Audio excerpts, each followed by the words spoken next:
Well, hello, everybody. Welcome to Fabulous Friday. I hope you all have had a wonderful week and even a better weekend. And, Guy Anderson, welcome back, Guy, who's in the back room right now. Really look forward to having him back for a very interesting new book of his on the origins of the Grimm fairy tales. And we were just having a chat in the background where I remember I must have been about 10, and somebody gave me a copy of this book for Christmas. And I remember reading it, but only the one story, Bluebeard. I thought it was Blackbeard. Guy corrected me. And wow, what a traumatizing story. I read it over and over and over just to make sure that I was reading it correctly. And I never read any of the others. Well, I don't remember reading any of the others. But anyway, so we're going to find out more about that in tonight's show with Guy. So welcome, everybody. Lisa D. Charmaine, nice to see you. And of course, Guy. Hi. I thought you disappeared there for a I did. nanosecond. I did. Yes. I just had to reset. Sorry. No worries. I'm glad you're back. Welcome back. How you doing? Nice to have you back again. Thank you. It's nice to be back. How are you? I'm good. I'm good. I'm good. Things are coasting along. Yeah, we're doing our thing. What can I say? Summer's coming. We're happy. Warm days, cold days. Happy. How's it going there in the UK? How are things going on? Yeah, in your neck of the woods. Well, we've had a lot of heat. It's been incredibly hot here. And finally, we got some rain over the last couple of days, but the ground is bad. A lot of the grass is dead. And living on a sheep farm, you can really feel for the farmer because he's having to buy in food to keep Yeah. the sheep fed, which is going to drive the cost up. But as I look across the fields, a lot of them are completely scorched. And then I think what will happen is once they've completely dried out, we'll have torrential rain and they'll flood everything. So it's a tough time for the farmers, and the heat here has disrupted the rail system as well, the rail network. And yeah, so it's been incredibly hot, but it's better than it being incredibly cold because of the cost now of heating homes. The energy prices are ridiculous. So I suppose it's the lesser of two evils. It's interesting you're talking about that because I actually did a show. I'm doing a series on South Africa, well, not, the pattern, and from settlement to current crisis. But it's really just the frequency of extraction, which pretty much began at the cradle of humankind. And we were talking today's show about the land clearing. And, Right. what I believe as well is a lot of the farm herders and stuff. And, I want to just also set that record straight because there seems to be a lot of confusion around that in South Africa. There's not genocide against white South Africans, but there's absolutely a severe targeting. I don't know what figures one has to reach to call it genocide, but I can tell you something, hundreds and thousands of white farmers, and not just them, because what often happens is they'll come in their gangs to the farm and then the workers get killed as well. Oh, So it's oh my also God. African workers that are being killed. And, we can look at it how you want to, and you can look at it as, give back our land, which most of the average white South African does not own. That's owned by the upper 1% elite, right? But what they're doing is they're clearing the land because they're clearing the nodes. So, because remember, it's all frequency and ley lines because that's what they're really after. It's the spiritual Yes. gate. And if you look at the cradle of humankind, it's on the richest mineral belt on the planet, right in the center, and they're all frequency minerals that are mined there. right? So it's clearing those nodes, which is why there's a huge population. They call it an immigration crisis, but I call it population displacement.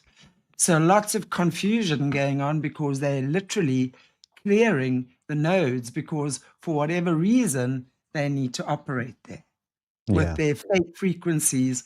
Where the current frequencies are, the natural Earth's ley lines and grid lines and stuff like that, right?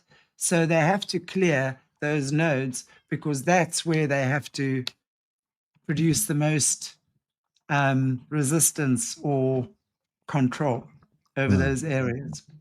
Yes. So, and that's also what the smart cities are, right?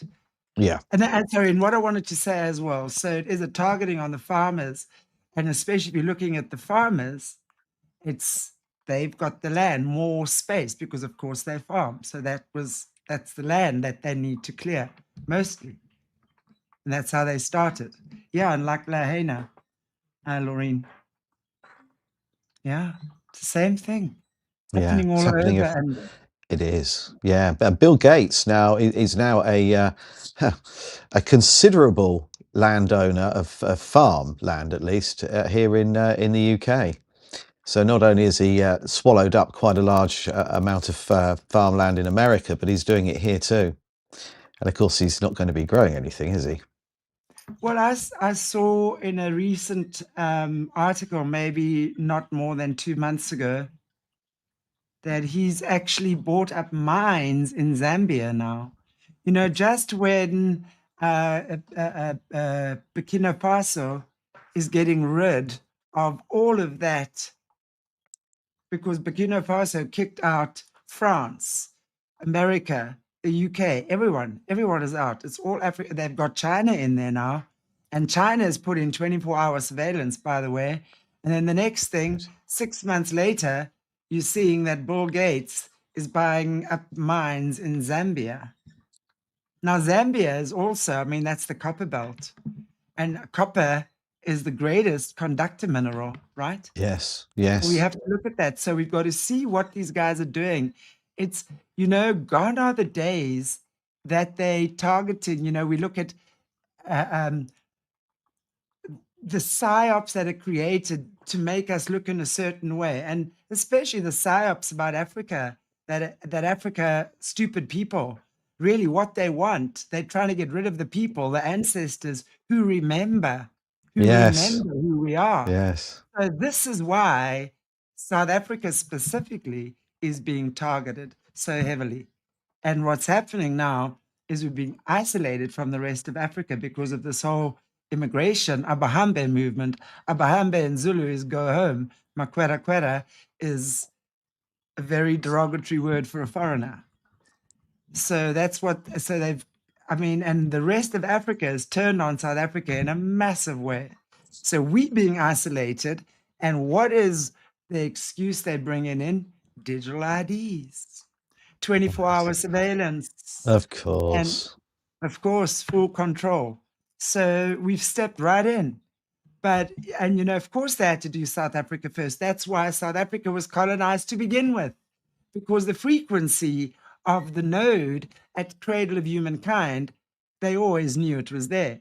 So, of course, South Africa had to be colonized in the Mm. worst way, right? Because they have full control of that. And right now, there's water wars there, mining conglomerates there, overflowing sewage. So that is where we all began, basically. So it's not exclusive to Africa or South Africa. It affects all of us.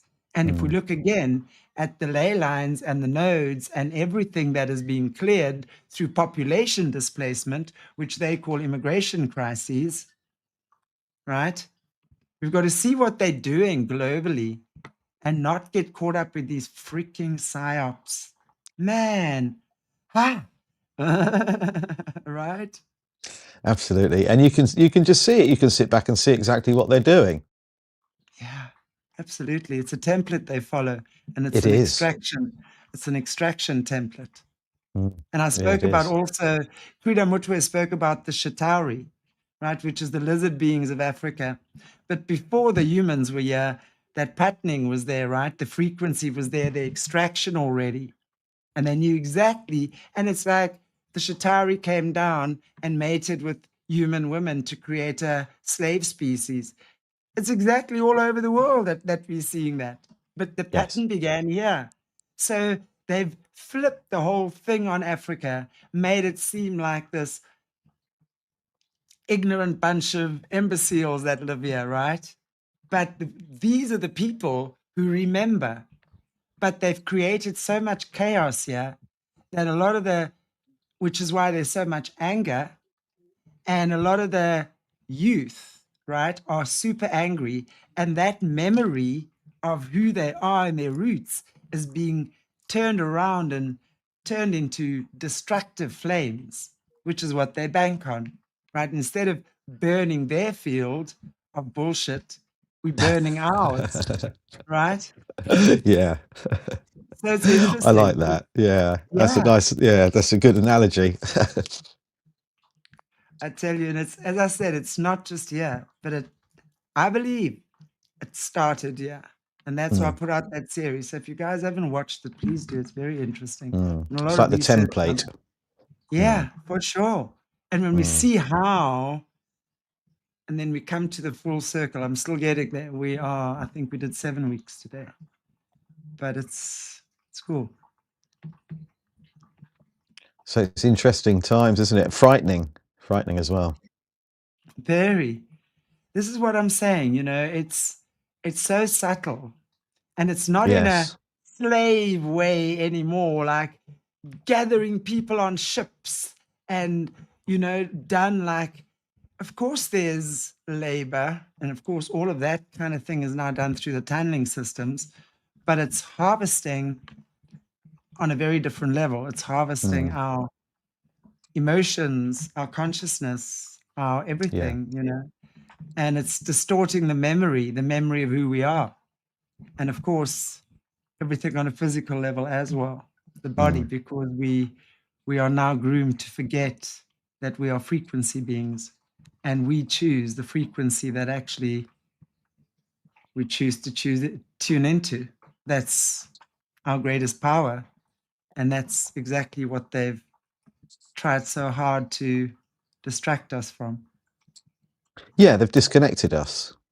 They've tried to disconnect us. Yeah, absolutely. Mm. But when we remember, then we don't have that problem. No, that's right. And it is in there. We've just got Yeah, to access it. exactly. Anyway, how about chatting about your book? So I'm going to hand over to you, and you can just introduce your new book and tell us where we can get hold of it. And yeah, let's chat about that. Very interesting. Okay. Okay. Well, a couple of years ago, when I published Tesla and the Cabbage Patch Kids, my book on Tartaria. And the next thing I wanted to do was a deep dive into the origins of children's stories, because they all started somewhere far darker than the sanitized version that's presented to us today. Whether we're looking at Disney or the books on the shelves at school or the stories that we read our children or our grandchildren, they had much, much more sinister and much darker roots. And I was going to write this book next, but a survey went out, and it was, what did you want to know more about? What did you find most interesting about Tesla and the Cabbage Patch Kids? And people wanted to know more about the Cabbage Patch Kids, the cloning, the repopulation. And so that book came out because people had asked for it. So this went on the back burner. And then I sort of so I was still researching and so on. But I then released another book, which was based upon my posts and my website blogs, again, because people asked me, have you considered putting all of your blogs and all of the posts you put on Facebook into a book, an A to Z of all these conspiracy theories? So this ended up constantly taking a back seat. But 2 years ago, I started planning it. And here it is. The grim origins of children's stories. Wow. and Yeah. obviously Grimm, Mhm. double M.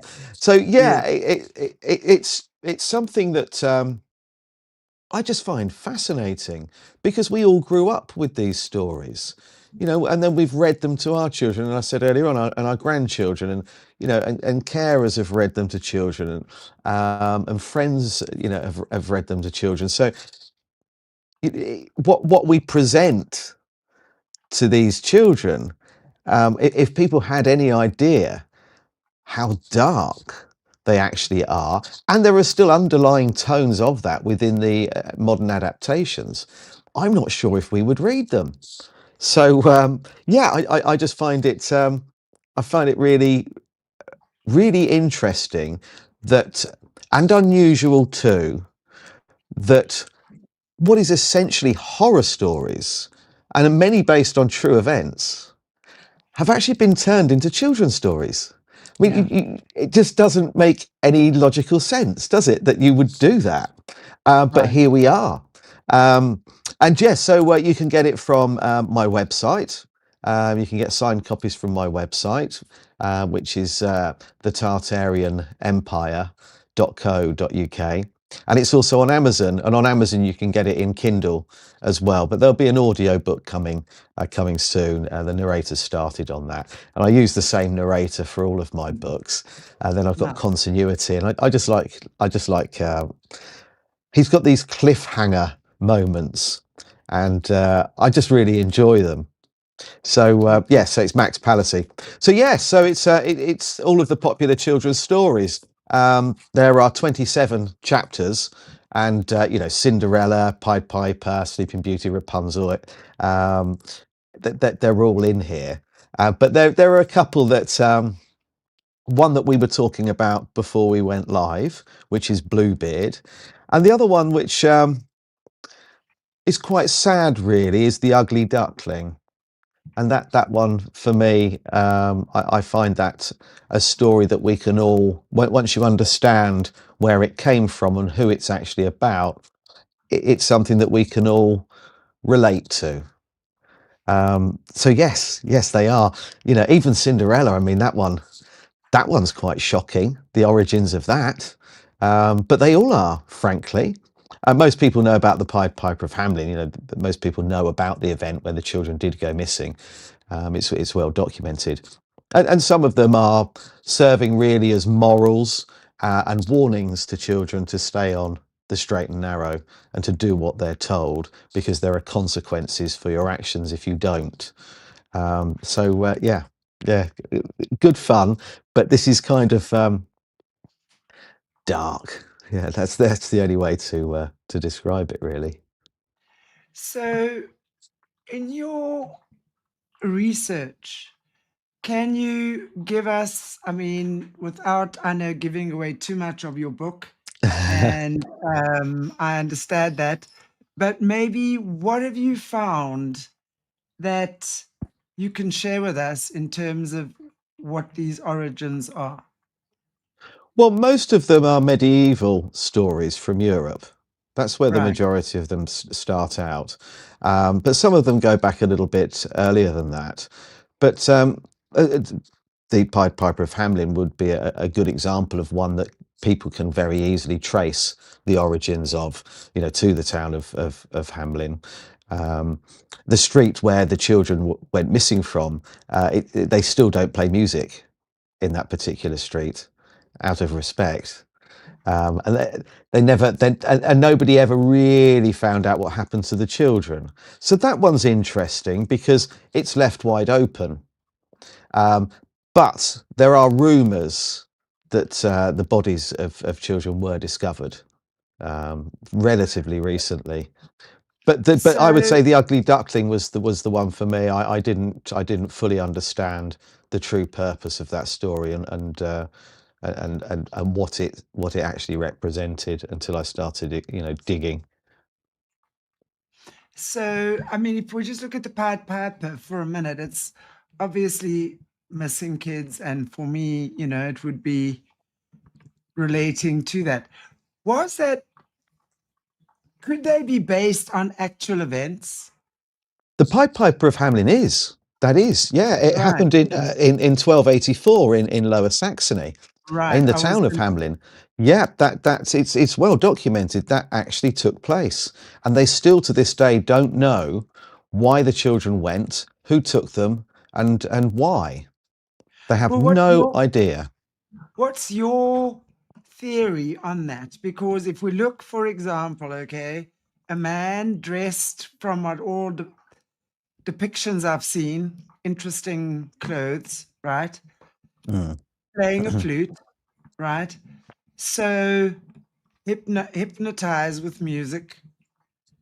Um, children will always look at someone who's different and interesting, like, because if we think about children, they're born wide open. You know, their spiritual gifts are Mm. often very prevalent. So they see things, they hear things, they open to exploring because they by nature naturally adventurous, and they trusting. Children are very trusting, you know, and we taught as kids to that adults are there to protect you. Your parents Yes. protect you, right? They will protect you from the boogeyman. So if we think about that, the music, and obviously he was able to lure the children away, sound, vibration, right? And through disconnection from their natural environment. So the hypnosis, like we being hypnotized at this point in time, I mean, I'm just kind of seeing correlations here, actually. We being hypnotized at the same time in a different way. And then the deceiver who pretends to lead you to greener pastures or the Garden of Eden.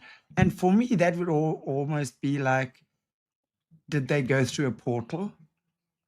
Were they Yes. loaded into a van? Because now, when we hear more and more stories about the secret space programs and dimensional experimentation that's been happening here without us knowing, right? But those there know. So I don't know. What's your take? I mean, I think it could be. Yeah. It's a difficult question to answer because it's still very much a mystery. But I do believe that the sound played a key factor in this, and that it was connected to frequency, and perhaps frequency that was more, perhaps children were more susceptible to. And I agree with what you were saying, absolutely. And I think this may well be connected to the pineal gland and the fact that, you know, now, of course, by the time we're 9 years old, it's started to calcify. So up until that point, we see things, don't we? We see things Yeah. that adults and older people, older children don't see. You know, fairies at the bottom of the garden, monsters under the bed or in the closet. So I think children of that age are more open, and they see far more. Possibly even the visual spectrum. Perhaps we see more of that when we're younger too. So I think the frequency that the music was being played on was key to this. I suppose in a similar respect to a dog whistle. So something perhaps outside of the range that adults can hear, or older children. So we know that a number of children disappeared. 130 children disappeared, but why, we don't know. Now, some people think that this was basically child trafficking. Some people think that this was actually to repopulate somewhere. So the children were taken somewhere to start again. Well, either way, it's child trafficking. I mean, for me, that's a given. That's a Mm. given. I mean, it's just a given that that's the children were either taken to be consumed or interesting, maybe interdimensional experimentation, um, or as you say, um, repopulated into part of Yeah. the orphan train kind of scenario. I mean, Yes. that makes sense. When did you say it happened? It happened in 1284 in Lower Saxony, the 26th of June. 26th of June, 1284. Wow. I mean, and kids also, and these magicians, right? They have a way of projecting their auras and maybe creating mystical little creatures. And how does a stranger lure a child into a car? Very easy, actually. Yeah. I mean, they can easily give them candy or whatever. To this day, with all the education that's gone on around this, you are still hearing about kids being lured into cars by strangers. So by nature, children are trusting. Yes. Yes. Because we're told to, like you said earlier on, we're told to, aren't we? We're told Right. to respect our elders, to listen to our elders. And so we've got that kind of authoritative figure talking to us. And you can imagine it, can't you? Your mum or your dad's asked me to give you a lift home, and there's been an accident, there's been whatever. There could be a number of reasons that could be used to get the child into the vehicle. But with this, it is difficult to know why they were taken because it isn't documented. They just know that they went. So whether or not this was repopulation or, as I said, trafficking for other reasons, nobody's really sure. But all we do know is that it happened, and it was documented, and to actually have this specific date that it took place is quite unusual for something that could have been essentially passed down as hearsay. An old wives' tale that's passed down through generation to generation that can't actually be traced back to a root. Well, that's not the case with this particular children's story. But there's no mention of panic. There's no mention of the children being forced. There was nothing significant that happened. They just left. But the figure that we describe as the Pied Piper, some people believe that may have been a kind of children's entertainer or a Yeah. traveling entertainer, and obviously he Yeah. was wearing pied, so he stood out. But back then, people that were called travelers or people that arrived in towns were always treated with suspicion, always seen as outsiders. So he would have stuck out like a sore thumb. So the fact that he was able to do this undetected is quite strange. But there is another explanation for it. There were regions, lots of people moved east at that time. From Hamelin in Lower Saxony. Lots of people were moving east into regions like Transylvania, for example, and some people have wondered whether or not it wasn't children that moved, but people migrated, and that at some point it became children, or it was more children because they wanted to start again. So I lean towards this being a repopulation exercise, that they were actually starting with a clean sheet, because at a young age, as we saw with the orphan trains, at a young age you can give people a new name, teach them a new language, and give them a new history book, and they're not going to know any different, and you can reset.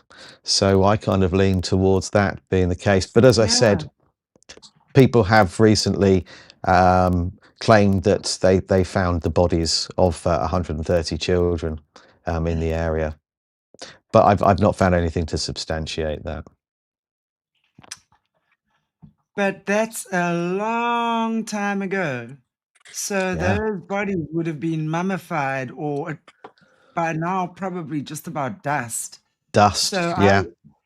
I would like to see, I mean, it could be Queen Elizabeth again, up to her shenanigans with 130 bodies in her. All right. I mean, I know I'm being a bit facetious here, but I mean, if you're going back to the 13th century, I mean, and you can still have skeletons. How long can a skull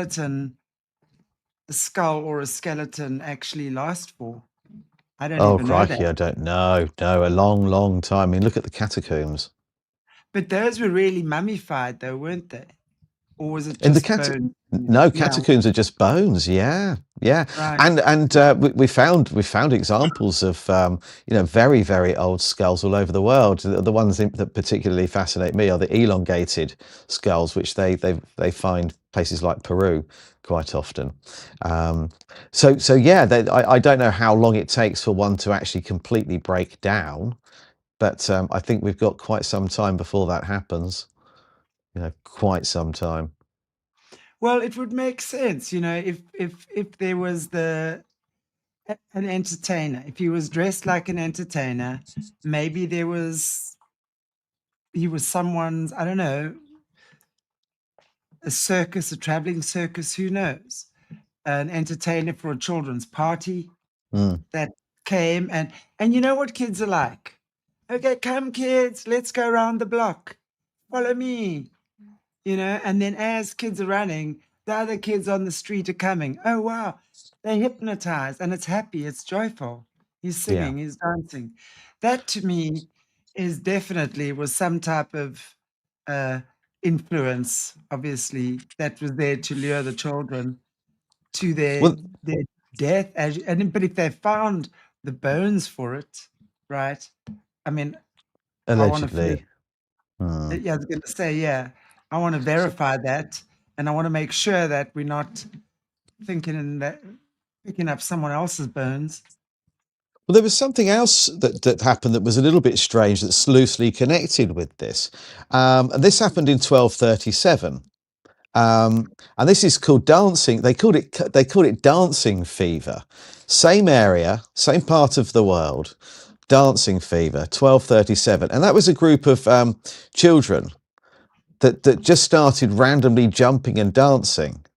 No one could explain why. They kept going. They kept going. This went on for a very long time. This went on Wow. for days. And other people started joining in. And they were just dancing. They'd gone past the point of being exhausted. And they were dancing almost as if they were psychotic or on hallucinogenics. Um, they dance and dance and dance, and they called that sorry, there's a fly in here. They called that the dancing fever. So that was 1237. Um, What do you so put I that down to?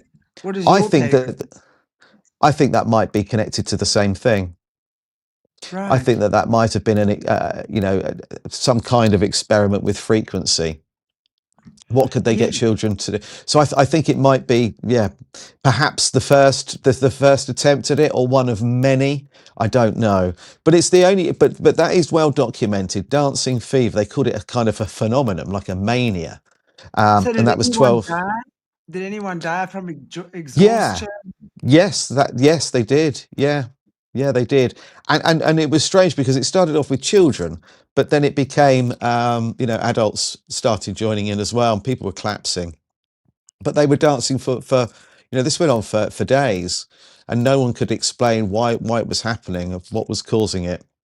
Was it in one particular area or Y- was it all yeah, over?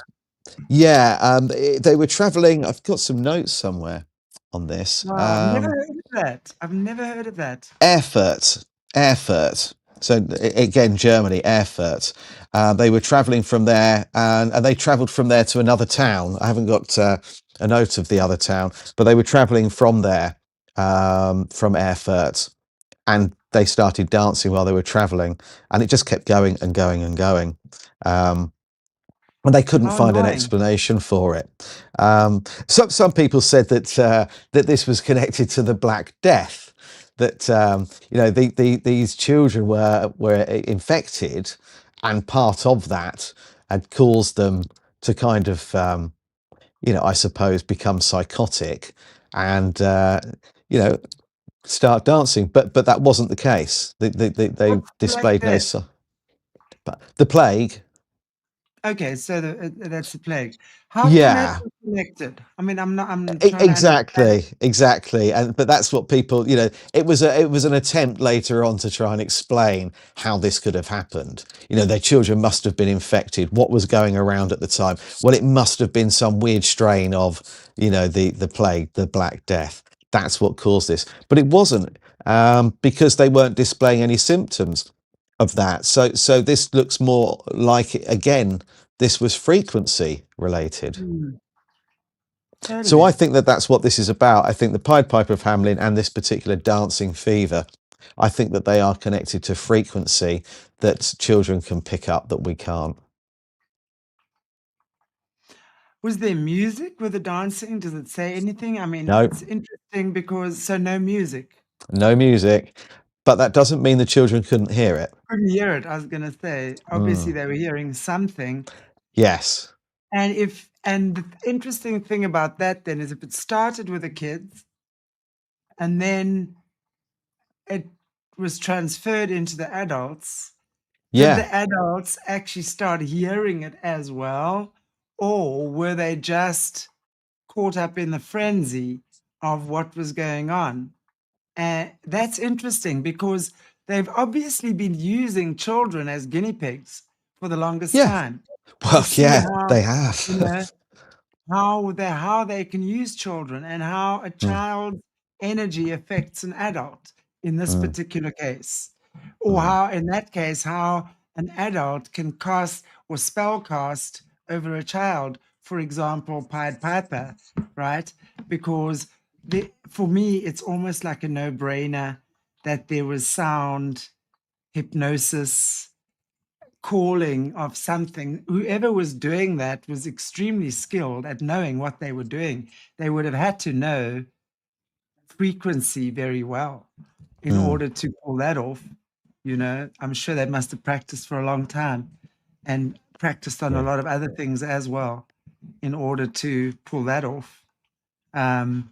But yeah, whatever it was, they got it right. And maybe, Yes. as you said, it could have been food for uh, someone.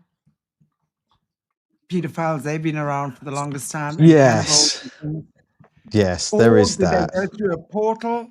Were they interdimensionally taken? And as you say, were they trafficked? Mm. Yeah, very interesting. Yeah, But there's isn't lots it of interesting how the story sort of morphed into becoming about rats? You know, the rats that we've got this story about the Pied Piper is yes, paid yes, or yes, or promised payment to rid the town of rats. of And it rats. morphed into that. And then the children are taken because the payment isn't given. When he finally rids them of the rat infestation, he's not given the money. And so he then takes the children.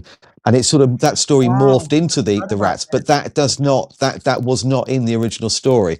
The event that took place, the story morphed into that. There was no recorded evidence about rat infestation, anybody being paid to come and remove them. That the story kind of evolved into that version of it. So the original story is based on a true event and it has nothing whatsoever to do with rats. I actually remember that, but I forgot about that. I mean, it's so long ago I read that.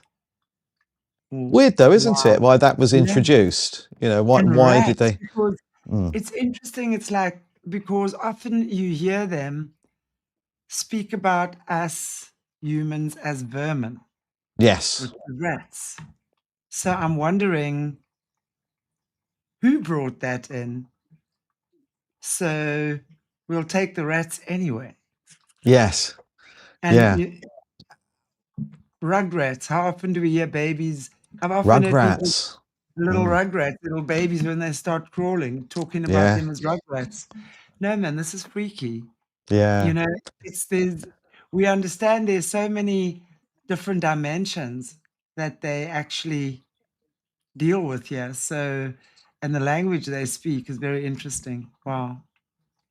Yeah, and I suppose what's really, I think, significant with the Pied Piper of Hamelin is the fact that the date, we have the exact date, and it doesn't matter how many hands that this story has passed through and how many people have adapted it over the years, the date and the number of children remains fixed. Um, so that you know that reinforces the factual element of this story. What's the date again? It took place on the 26th of June, and that was in 1284. 1845. 866 is the numerology on that day. 866. So I'm wondering, well, interesting. I'm wondering if that had anything to do with there's two sixes there. We'll take off from that. If you take off 800 years that Anatoly Fomenko believes were added to the timeline.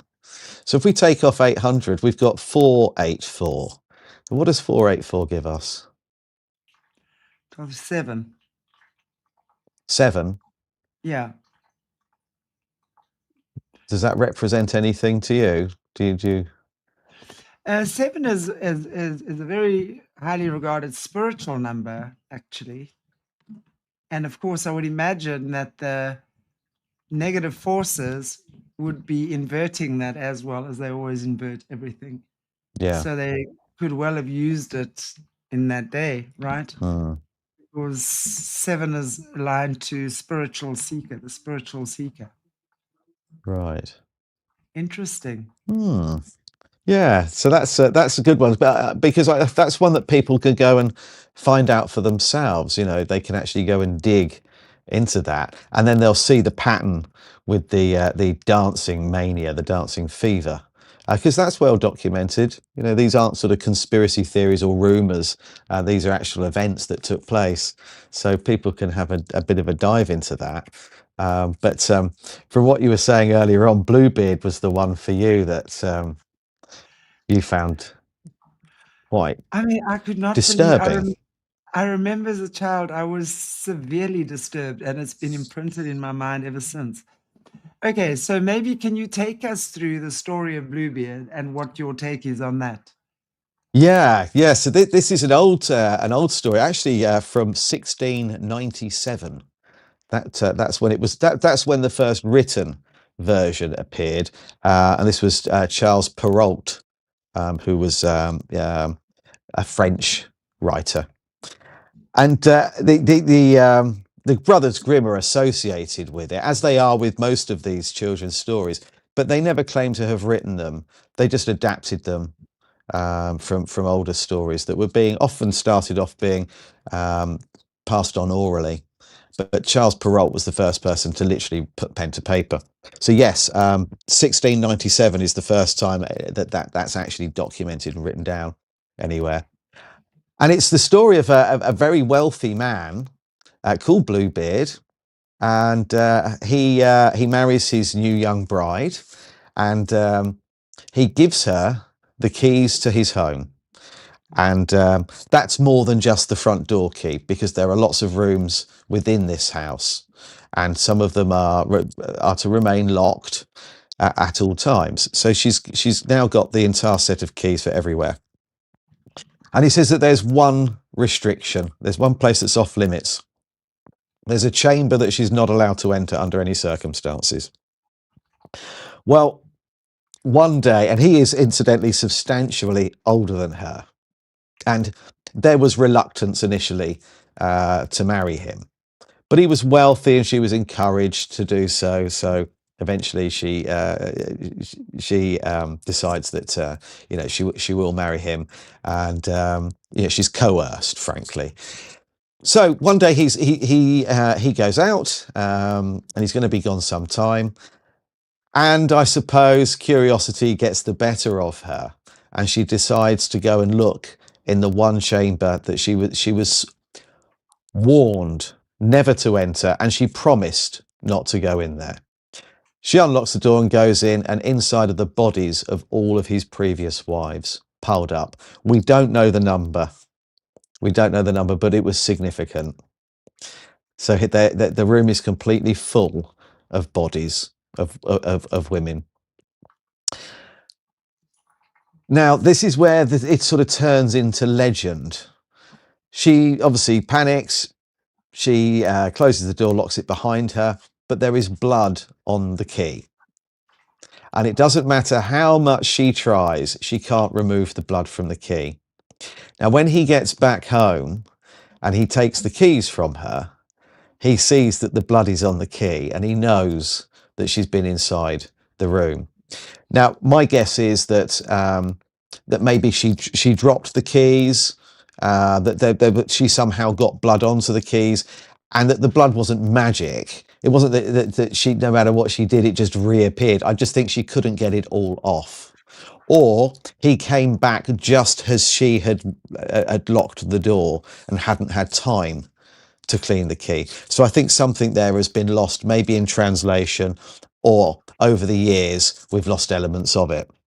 Or maybe that we've added a kind of magical element to the story. It's difficult because I don't want to give sort of too much away. So anyway, so he returns, takes the keys. There's blood on this particular key. He knows that she's been in the room, and she now knows that her fate is sealed. She's going to meet the very same fate that these did. Now, by chance, her brothers appear. They come to the house to see her. They hear a commotion going on inside, and they actually kill him. So she ends up with the house. The bodies are discovered, and it all ends, I suppose, happily ever after. So in a strange turn of events, she now has the house, and he's gone. So that's kind of in a nutshell what happened. Well, I don't remember the end part. I'm very happy, but that part of the wives and the key and trying to scrub the key and the blood not coming off is severely imprinted in my mind. So thank you that ended well. But again, look at this. When we're looking at the symbolism, blood on the key. Blood is the key. Blood magic, and what are they saying through that? Whether it's through symbolism they're speaking, whoever adapted the story, right? And as you say, probably what it was that she dropped the key and didn't clean it off in real terms, or he arrived, whatever. Yes. But what are they saying through that? Because that was a sacrifice, obviously, anything spiritually, never mind. It's not like he's necessarily sacrificing to someone on a physical level, but spiritually, that is a spiritual sacrifice. That's loosh, right? Harvesting. It is loosh. Yeah. So what are they saying in the blood on the key? You know what I'm saying? It's like, what blood magic? What is that the key to? What is it opening? What is it locking? I don't know.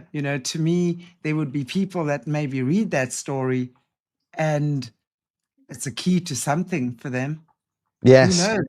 Yes, like opening a Who yeah, knows skeleton in a Pandora's box that could open. I Oh was going my to say God. Pandora's box as well, and also skeletons in the closet. So you can see where these came from. There's Yeah. a very similar story called Mr. Fox, that's English, and it's by someone called Joseph Jacobs, and that's a very, very similar story. But I won't.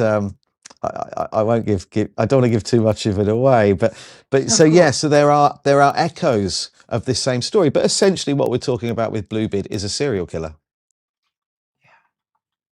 That's what we're talking about, and that's the same with Mr. Fox.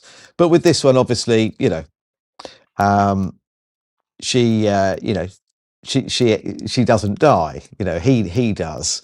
At least I suppose, although we can't say that the discovery of all of the bodies and someone being killed is a happy ending, but at least she didn't become a victim, and the person that was responsible for these crimes was no longer able to commit them. But of course, Exactly. the brothers her brothers had committed murder, by default. Well, I think in certain occasions, when you're defending yourself, your life, your family, that's not really considered murder. I think murder is more an attack. But I hear you. I hear what you're saying. So, I mean, two wrongs never make a right. But I think there are. Oh, absolutely. Oh, I totally agree, because there should be. Well, I say there should be. There's probably very little you wouldn't do for someone that you loved. Yeah, exactly. Yeah, yeah. Absolutely. So yeah, I totally understand that. But yeah, so there are other stories that are associated with this. So people have claimed that this could be based upon actual real people. Um, One of them's called Conor More the Accused. He was a Breton ruler, and he was accused of repeatedly murdering his wives. So yeah, it does appear that this, without giving too much away, that Bluebeard is actually based on at least one historical figure, possibly two. You know what would seem to me almost like we know that like Disney fairy tales and stuff are like the fantastical type of, we understand there's a light side and a dark side to the system, right? So the light side would be the Disney fairy tales, lovely kind of things, and of course the dark side would be the macabre stuff. But also, you get the in the system itself, like the killers, the rapists, the real bad ones, and then you get the witches that heal them and do whatever. So it's all part of the same coin, really. So it's like, to me, when we're looking at the Disney fairy tales and we're seeing the fantastical side of it, and they also do a lot of programming, right, with the kids, the survivors, with Disney programming. Now, it's like these keys, the blood, the serial killers, to me, that's these stories and why they brought them forward. Because to me, there's a reason they would have brought them forward, especially specific ones. They don't do stuff for nothing. So it's almost like Blackbeard being a serial killer. Is there some type of training, conditioning, mind control these serial killers get that is based on that sort of stuff? What kind of worms is that opening? See what I'm Yes. saying? Yeah. Same thing with I'm not Jack the Ripper. That's part of a Bluebeard kind of thing. The Pied Piper. How many stories are we hearing about kids being lured away Hmm. through music, temptation, sweets, um, promises of fame and fortune, and all the way to the adults. Look at that, even. We're looking at the whole Epstein thing. We're looking at the whole modeling industry, even. The adults are being drawn into this frenzy dance of fame and fortune and what it means to be popular and on the cover of a magazine and getting Yes. the deals from all of these stories you hear about the Epstein survivors. And no judgment, please, none. It's an observation. All of those girls that I've listened to were offered some type of modeling contract, some type of dancing, some type of ice skating, some type of medical dream that they had, right? That their parents couldn't afford. And suddenly the lure of the money and the fortune. So again, look at that. Look at the hypnosis. Look at the hypnotic effect that has on not only on children, but now adults too. So adults, you can manipulate them as much as what you like. You can toy with them. You just got to know what buttons to push in them, Yes. and then you Yes. can manipulate them like putty in your hands. That's been proven over and over. COVID had to be the greatest experiment of that, right? Yes, I think it was. Yes, certainly of our lifetimes so far. So far. Yeah, that's what I'm saying. It's like what we see at this point. Mm. The deception. It's very interesting. Now I know that you're keeping certain things, like obviously in your book, and I want to encourage people again. If I can just pop up the link for your book, I'll do that right now. Um, you've mentioned something about the ugly duckling. Can you Yeah. give us some more Yeah. information on that? That for me is, I love that story. Right? Yeah, it's a sad story. It's a sad story. I mean, it's one of these stories that has a happy ending. and we all, with the transformation, but actually it's based upon Hans Christian Andersen. It's actually him. He is the ugly duckling. And unfortunately, it didn't kind of end so well for him. He was considered to be unusually tall. People would comment on the fact that he had a particularly big nose. Um, he was an outcast. He was actually an outcast. Nobody respected him as a person. They didn't respect his work either. Even when he got to the point where he thought, well, okay, people think I'm ugly. I'm a little bit awkward. He was mocked a lot and ridiculed. He kind of believed that perhaps his way through all of this, to be respected as a person, if it couldn't be for how he looked, then perhaps it would be for his work. Even that was condemned. People said that he couldn't write very well, that his stories were nonsense. Even when he turned to writing, it didn't actually solve his problem, and that was that he just wasn't accepted by anyone in any walk of life. He came from an incredibly poor background. His father died when he was still young, so he grew up in poverty.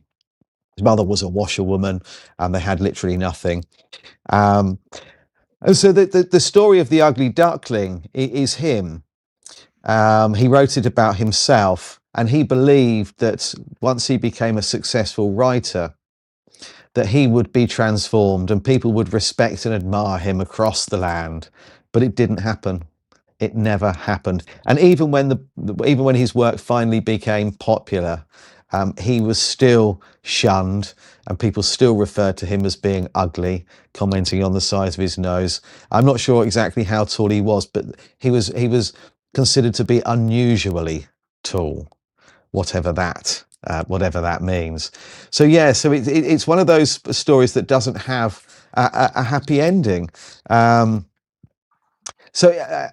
why I think that we can all kind of relate to that is we go through our lives wanting to have more than we have, wanting to perhaps change certain features. If only we were a bit taller, a bit smaller, a bit stronger. We're not quite happy with how we are. And you can now, obviously, for many years now, you can change these things. You can change your appearance relatively easily now, though it's expensive. You can do that, and you can buy attention, you can buy love, you can buy affection, you can almost buy admiration, but it doesn't actually change who you see when you look in the mirror. And that was his biggest omen, I suppose. That he still, no matter how many books he sold, no matter how popular his work became, when he looked in the mirror, he still saw the ugly duckling. So for him, there was never the transformation into the swan. And Isn't that interesting? yeah, and I think it's sad, but it's also it endures because people want to believe, I suppose, that that anything is possible, that we can do something to change our lives for the better. And but sometimes I think it doesn't matter how much money we have, how successful we become. When we're on our own, and they say that you have three faces: the one that you show the people that are close to you, the one that you show people that you don't know, and then the one only you see. And it didn't matter what happened with Hans Christian Andersen; he only ever saw that one face. And I think from how he wrote, he believes that that's what everybody else saw too, what he saw. He didn't have these other two faces. And I think we can all kind of relate to that, because certainly for me, growing up, I wanted to be taller. I wanted to be more popular. When I started to go bald in my late 20s, you know, I looked at my friends who had hair, and I wished I wished I still had hair, and I wish I was faster or better at football than I was, and so on. And we can all most people can kind of relate to that. But it's just a shame that you know, he never Mm. you know, he never actually got that transformation that he so desperately wanted, even if it was just to be recognised for his work. So it's you know, it's quite a sad story, really.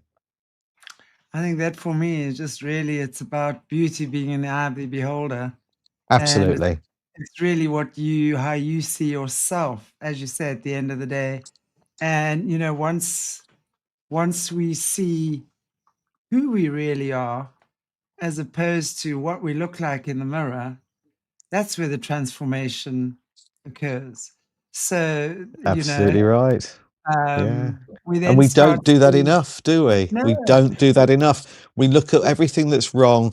We look at our failures. We look at the things that we're not happy with. And we very rarely look at the fact that, you know, if we have brought love into someone's life, or we have done something to improve someone's quality of life, or we love and are loved, then, you know, but I that's think kind it's, of, yeah, but it's also about that self-acceptance thing. And it's like we're all different. And yes, some of mm, us have, and I can say this because there was a time when I certainly had suffered from body dysmorphia. Oh boy, did I suffer from body dysmorphia.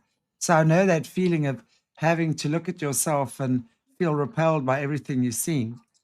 But it takes a lot of work to see what your unique beauty is, mm, you know, and it might not be. And you see, this again is where the deception lies, is that we've been brainwashed into believing Kim Kardashian is the epitome of beauty, and hence millions of young girls across the world have tried to emulate that look. And not just that, before that, everything else. So women have been taught, and especially women, and it's interesting about men as well, but especially women, have been taught to not be satisfied with our appearance. And now we see also how many inverts there are, right, in this world, that we've now supposedly been gushing over all these years. You know, this female form that we as women are supposed to aspire to. Meanwhile, back at the ranch, that's a lie, you know. yes, So rather than aspire to something out there that is not you, you know, it's about seeing the unique beauty of what you bring into this world, what your frequency is, what you contribute. And there's always going to be someone who likes a big nose. I've had artists paint me because I'm very interesting looking for them. I've had my hands painted and sold, you know, in paintings. People find things that aesthetically you wouldn't find aesthetically beautiful on Vogue magazine, but an artist completely sees the interesting features. And I speak for myself because, I mean, everyone has had their, you know, their experiences. But in my case, artists, and it took that for me to see my beauty that is not the cover beauty. So that got me out of seeing myself through eyes that are judging by aesthetic standards, right? So it's up to us to see that. And when we recognize mm. these things, I mean, I would not even, if someone paid me 10 million bucks to go to a plastic surgeon tomorrow, I'd go, no, thanks. Give me the money, I'll go and give it to someone else for you. I'll go and spend it on other things that are Because where worthwhile does that spending it on. stop? You know, when Exactly. I've met people that have had a lot of cosmetic surgery. Because I was a tattoo artist for a long time, and you know, and I met people that were obsessed with their appearance, and I tattooed girls that that worked on adult channels, because the headquarters for quite a few of the British adult channel stations was actually in the city where our tattoo studio was. And one of our tattoo artists, she was the senior artist there, she tattooed a few of them. And so they would come in and out, and I tattooed a couple as well. And they were constantly having work done. And you just think, well, where does this stop? Where does it actually stop? You make one adjustment, and it might be because of for a very good reason.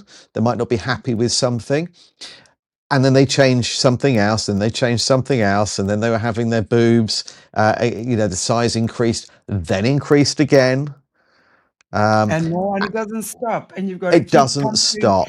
yourself. Yeah. And I really want to share the story about my hands, actually, because that was also another thing.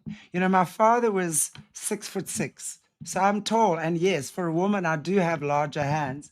So often people judge me on this thing on the platform because, oh, you got large hands, you're a transgender. And I'm like, fuck right off. And I will tell you that story because it started, I was working in Namibia, and I was working with a little 2-year-old autistic boy.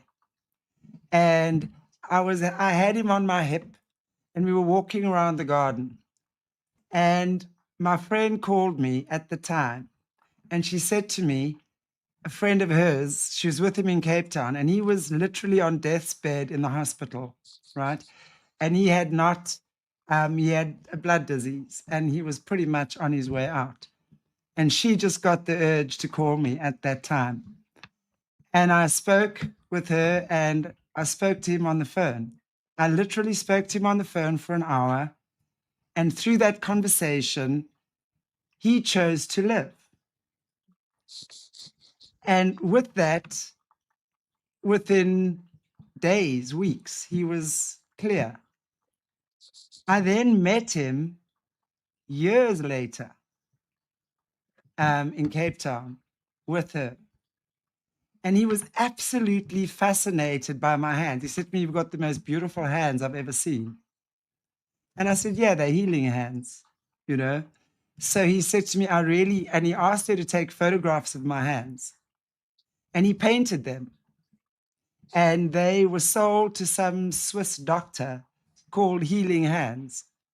And that is what I'm saying. So when you understand, when you see that beauty that you have, and you see what it means, it's not aesthetic beauty, it's a soul beauty that you have.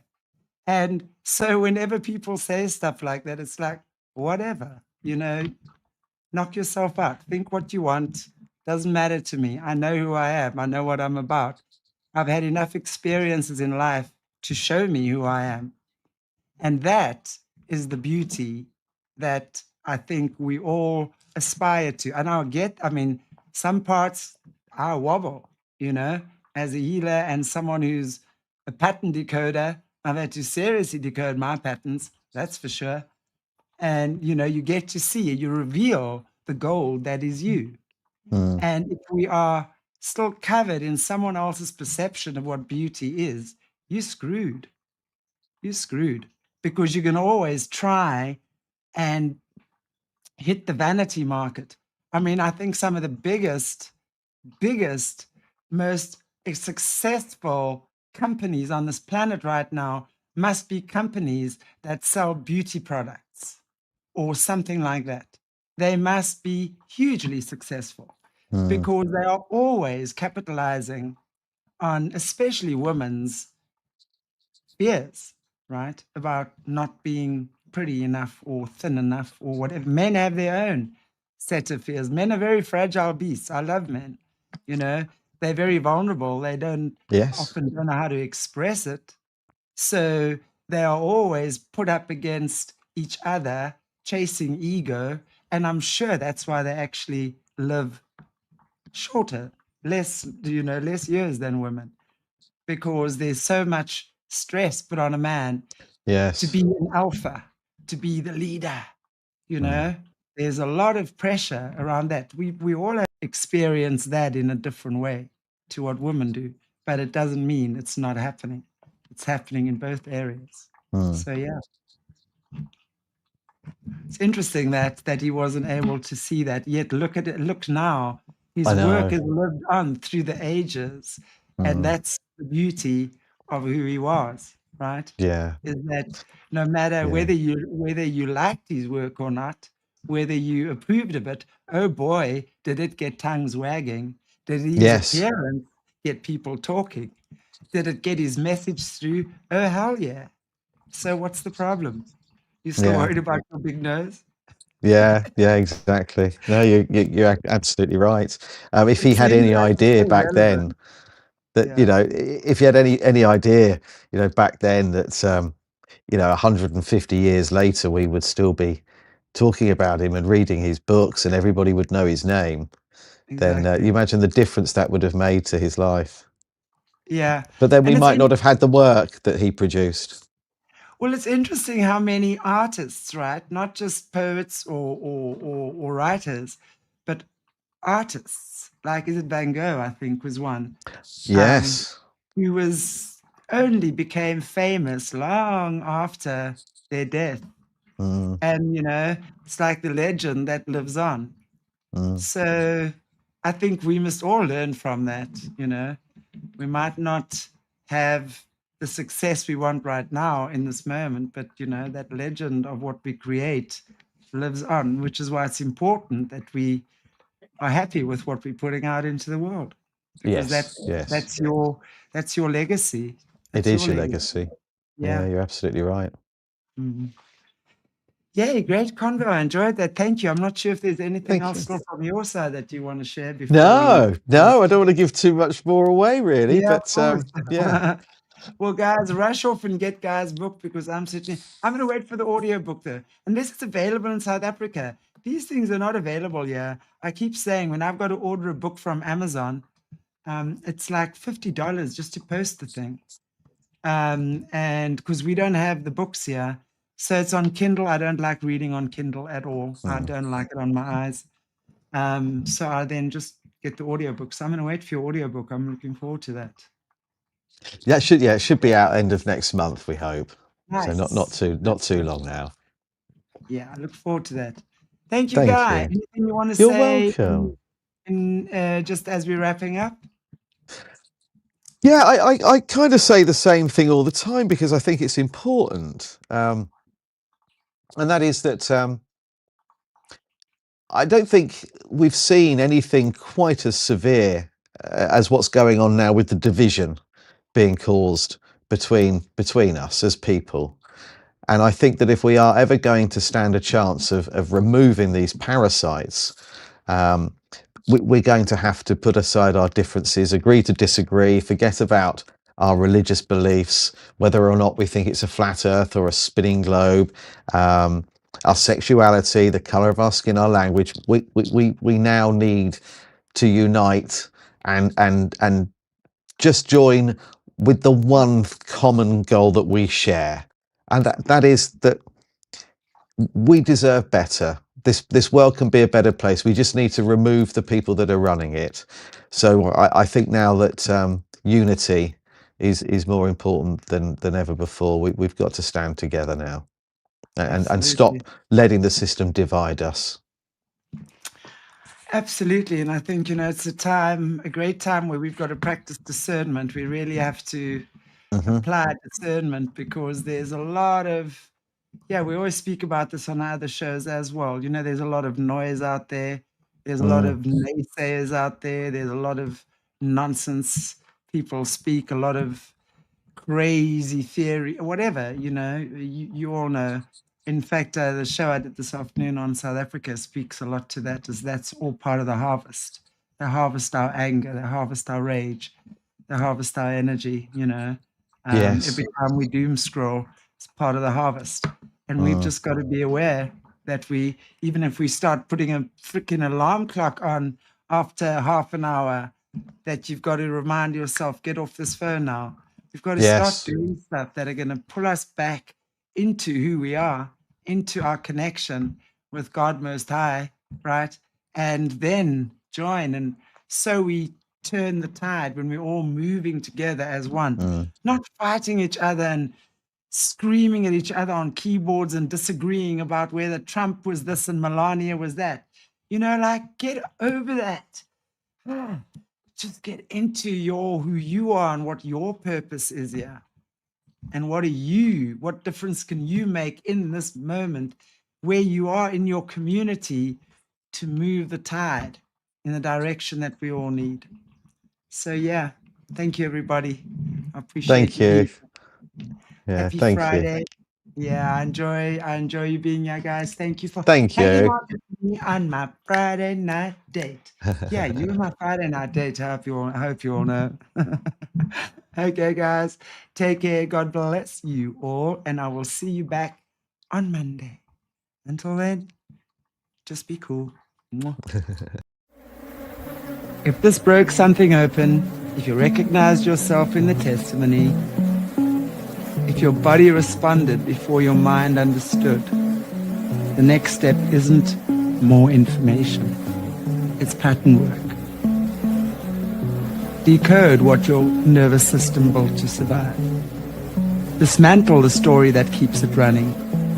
Reorganize through the body and actually choose from the person you're becoming, not from the pattern that formed when you were too small to choose. That's Solutions, link below. The body is the record. Let's listen.